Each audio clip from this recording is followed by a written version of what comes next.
Hi folks, Joe Mackay again. So today I'm going to teach you a hitch that I've never seen in any book, Freedom of the Hills or anywhere else, nor have I seen it taught anyplace outside of a guides exam, an Association of Canadian Mountain Guides exam. And when I first saw this, I was kind of leery about it. Okay, well, this is a special application hitch.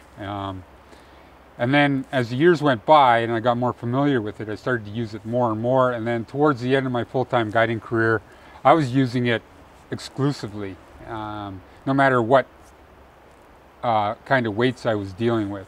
The weights will come in a second here. So what I'm going to teach you today is called the Monster Munter. All right. Everybody, I'm sure most of you know the Munter Hitch. All right. If you don't, let's just do a really quick review of it. The Munter Hitch, well, let's start. Here's how I used to teach the Munter Hitch to people who are just starting out. So first I teach them the clove hitch, and I go, okay, make a loop, tail on one side, make another loop, tails on the other side. So you can see the tails are opposing each other. Pass the loops behind each other, look like that. Clip it into a carabiner, pull it tight, take a good look at it. And that was the way we would clip into an anchor on multi-pitch station 99.999% of the time, right? So we would use this. And the reason we would use that is because if I wanted to go over there and have a look over the edge, then I could easily adjust the hitch, take in a little slack, pull it, and then walk over and look, and I would never be off belay. So I was comfortable with that. And with clients also would come up and I'd hook them in the clove hitch and they want to take pictures of their buddy. Well, I could easily adjust the length of their hitch and they would be on belay all the time. And that made me comfortable. And that was what was really important. Okay, so we did the clove hitch, tails opposite side. So if you can do this much, all you do is do 3/4 of a clove hitch. You just, instead of putting them behind each other, you fold it back on itself. And you end up with something like that, where you're holding the two strands. The two strands go in here, into the carabiner, and now you have a Munter hitch. When using a Munter hitch, they're relatively inefficient belaying off your harness that way because you have to pull forward. As you're yarded forward, you have to pull it forward. If you pull it back like a regular stitch plate device, you unwrap it about 1/3 of its wraps and you lose a lot of the much needed friction to stop any kind of fall, which usually generates a lot of force.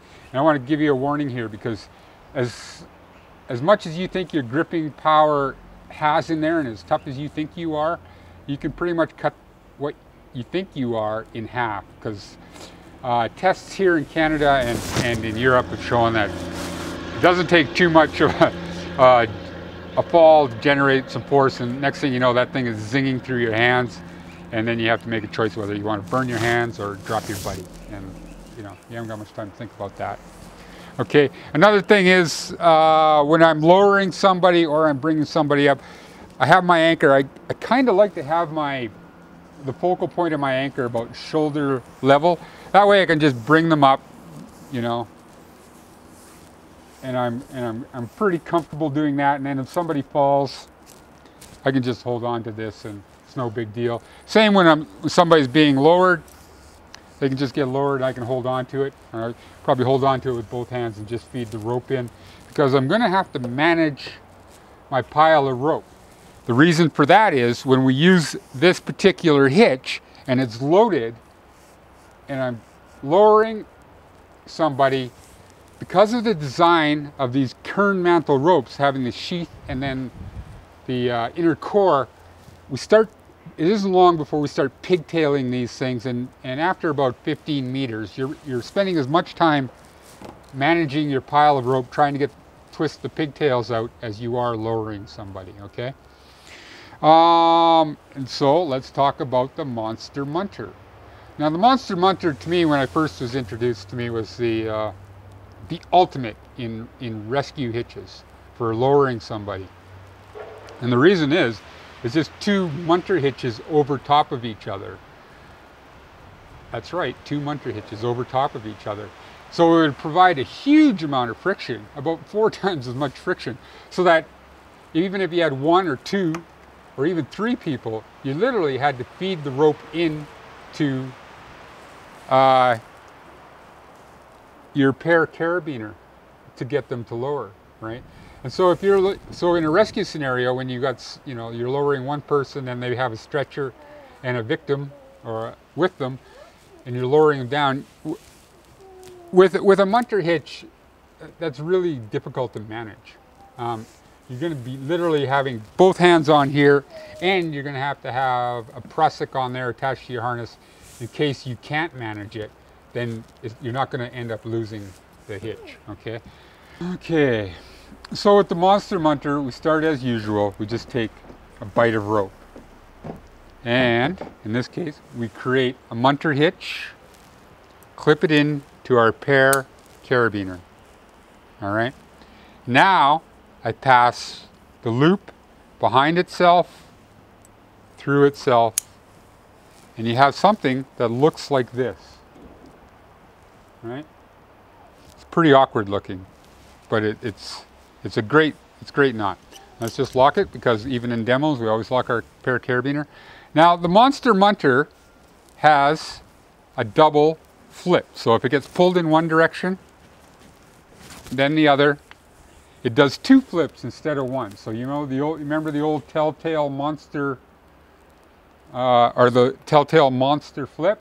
Well, we have the same flip here. So you got once, see that? And then twice. And if you keep pulling on it, you end up with something like that. All right?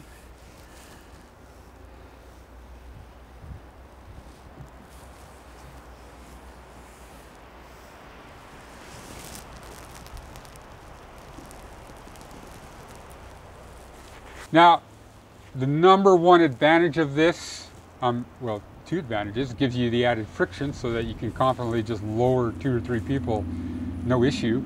But the second Munter counters the twist. So the first Munter sends twists in this way. The second Munter undoes those twists. And so your rope and your coils of rope stay in a nice, neat pile. And that, you know, despite the complexity of the knot, countered everything. And that's why I got comfortable with it over the years, and I started to use it more and more until it was actually my primary lowering hitch or knot. Even more so than my belay devices, because my belay devices would still send pigtails into my pile of my coils. And this hitch actually countered that. Thank you very much. That's the Monster Munter. All right. So this is Joe Mackay signing off, and just reminding you that my life is better than your vacation.